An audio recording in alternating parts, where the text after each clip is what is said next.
ఈ రోజు ఈ వీడియోలో ఎక్స్ టెరిటోరియల్ అనే ఒక యాక్షన్ థ్రిల్లర్ మూవీని మీకు రికమెండ్ చేస్తున్నాను.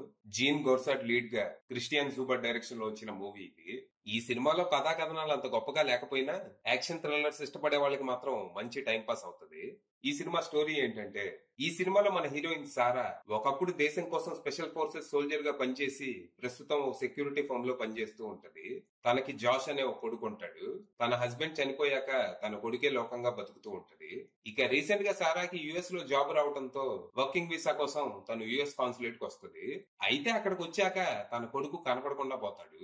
ఈ విషయం అక్కడి సెక్యూరిటీకి చెప్పి నా కొడుకు ఎక్కడున్నాడో వెతకమని అడిగితే వాళ్ళు అసలు నీ కొడుకు కాన్సులేట్ కే రాలేదని, నీకున్న పోస్ట్ ట్రామాటిక్ స్ట్రెస్ డిజార్డర్ వల్ల నీ కొడుకు ఇక్కడికి వచ్చినట్టు మిస్ అయినట్టు ఊహించుకుంటున్నావని, ఇది జస్ట్ ఒక ఎపిసోడ్ మాత్రమే అని తనకి సర్ది చెప్పి బయటికి పంపే ప్రయత్నం చేస్తారు. కానీ ఒక్కసారి తను కాన్సులేట్ నుంచి బయటికి వెళ్తే మళ్లీ తిరిగి రానివ్వరని గ్రహించిన సారా సెక్యూరిటీ నుంచి తప్పించుకుని కాన్సులేట్ మొత్తం తన కొడుకు కోసం వెతకడం ప్రారంభిస్తుంది.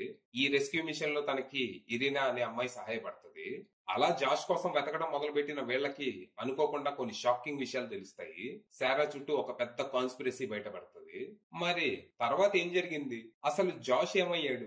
నిజంగా తను కాన్సులేట్ లోనే మిస్ అయ్యాడా, లేకపోతే ఇదంతా సారా ఊహించుకుంటుందా? తనను కాన్స్పిరసీలో ఇరికించాల్సిన అవసరం ఎవరికి ఉంది? దీని వెనక ఎవరున్నారు? అసలు సారా గతం ఏంటి? తనకున్న ప్రాబ్లం ఏంటి? ఇంతకీ ఈ ఇరీనా ఎవరు? తనెందుకు సారాకి సాయపడుతుంది? చివరికి ఈ ప్రాబ్లమ్స్ నుంచి సారా ఎలా బయటపడింది, తన కొడుకుని ఎలా కాపాడుకుంది అనేది మీరు సినిమా చూసి తెలుసుకోవాలి. ఈ సినిమాలో కథ పాచిపోయిందే గాని స్క్రీన్ ప్లే మాత్రం కొద్ది వరకు ఎంగేజింగ్ గా ఉండింది. ముఖ్యంగా లేటర్ హాఫ్ లో. ఫస్ట్ హాఫ్ వరకు సినిమా కొంచెం సాదాసీదాగానే ఉండింది. ఇక్కడ మోస్ట్లీ సెటప్ ఏ ఉంటది. ఈ సీన్స్ అన్ని ఇప్పటికే చాలా సార్లు చాలా సినిమాల్లో చూసినట్టే ఉండటంతో అంత ఇంట్రెస్టింగ్ గా అనిపించదు. ఇక ఎప్పుడైతే జాష్ కాన్సులేట్ లో మిస్ అవుతాడో అక్కడి నుంచి సినిమా ఇంట్రెస్టింగ్ గా మారుతుంది. అసలు జాష్ నిజంగా ఉన్నాడా, లేకపోతే సారా ఊహించుకుంటుందా అని కాసేపు మనల్ని సస్పెన్స్ లో ఉంచాలని ట్రై చేస్తారు. కానీ అప్పటికే జాష్ నిజంగా ఉన్నాడని మనకు క్లారిటీ ఉంటది. అయినా సరే జాష్ లేడని మనల్ని కన్విన్స్ చేసే ప్రయత్నం చేస్తారు. ఇది కొంచెం చిరాకు పెట్టే అంశమే. కానీ సెకండ్ హాఫ్ మాత్రం మంచి మంచి ఫైట్లు, థ్రిల్లింగ్ మూమెంట్స్ తో రేసీగా సాగిపోయింది. యాక్షన్ సీన్స్ అన్ని గ్రౌండెడ్ గా ఉండేలా చూసుకున్నారు.